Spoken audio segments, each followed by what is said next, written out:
Bonjour les élèves. Le Canada en 1867 est né.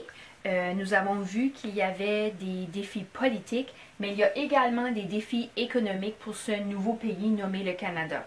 Alors dans cette capsule, on traitera de la politique nationale de McDonald parce que le premier ministre du Canada devait avoir un plan pour redresser l'économie de ce nouveau pays. La politique nationale de McDonald comporte 3 volets. Un qui traite du commerce extérieur, un deuxième qui traite de la construction d'un chemin de fer transcontinental, qui veut dire qu'il va traverser le continent, et d'un troisième volet qui traite du développement de l'Ouest canadien. Tout ça dans le but d'apporter un certain niveau d'industrialisation au Canada et également d'aider à l'économie.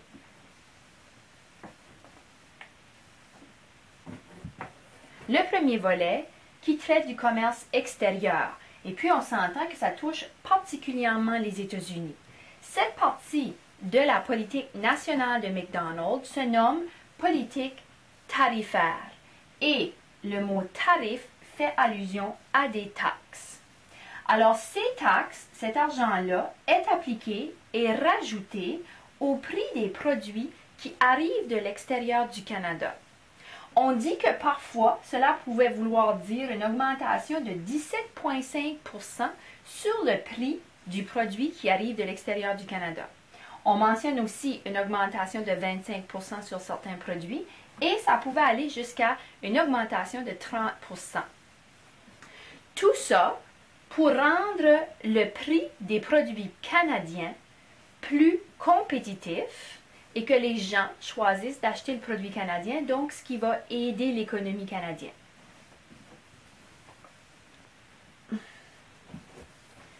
Le deuxième volet de la politique nationale de McDonald, c'est le volet ferroviaire, la construction du chemin de fer. Alors, cette partie de la politique s'appelle politique ferroviaire, chemin de fer ferroviaire. Alors, on cherche à construire un chemin de fer qui traverse le Canada pour 2 raisons.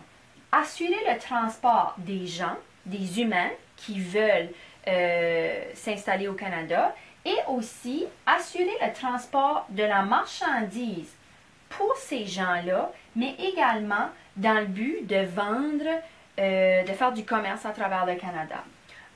On a commencé la construction du chemin de fer en 1880, elle s'est terminée en 1885.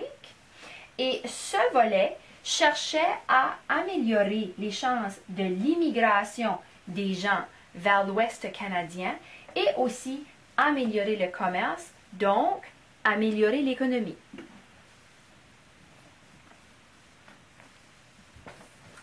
Le dernier volet de la politique nationale de McDonald touche le développement de l'Ouest. Et cette partie de la politique nationale de McDonald s'appelle politique de peuplement. Alors, le peuplement qu'on cherche, c'est une immigration qui proviendrait de l'Europe et préférablement une immigration britannique.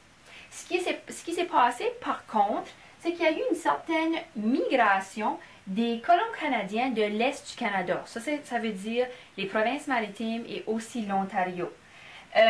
Comment on fait pour attirer les immigrants? Eh bien, on offre des terres gratuites aux hommes de 21 ans et plus, également aux hommes chefs de famille, en échange pour des frais très minimes, et puis aussi à la condition que les hommes habitent sur leur terre.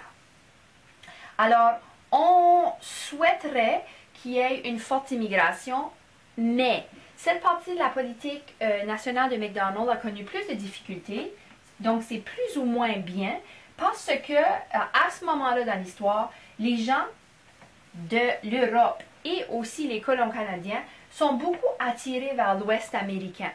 Alors ça ne connaîtra pas autant de succès que McDonald aurait prévu cette partie-là de la politique.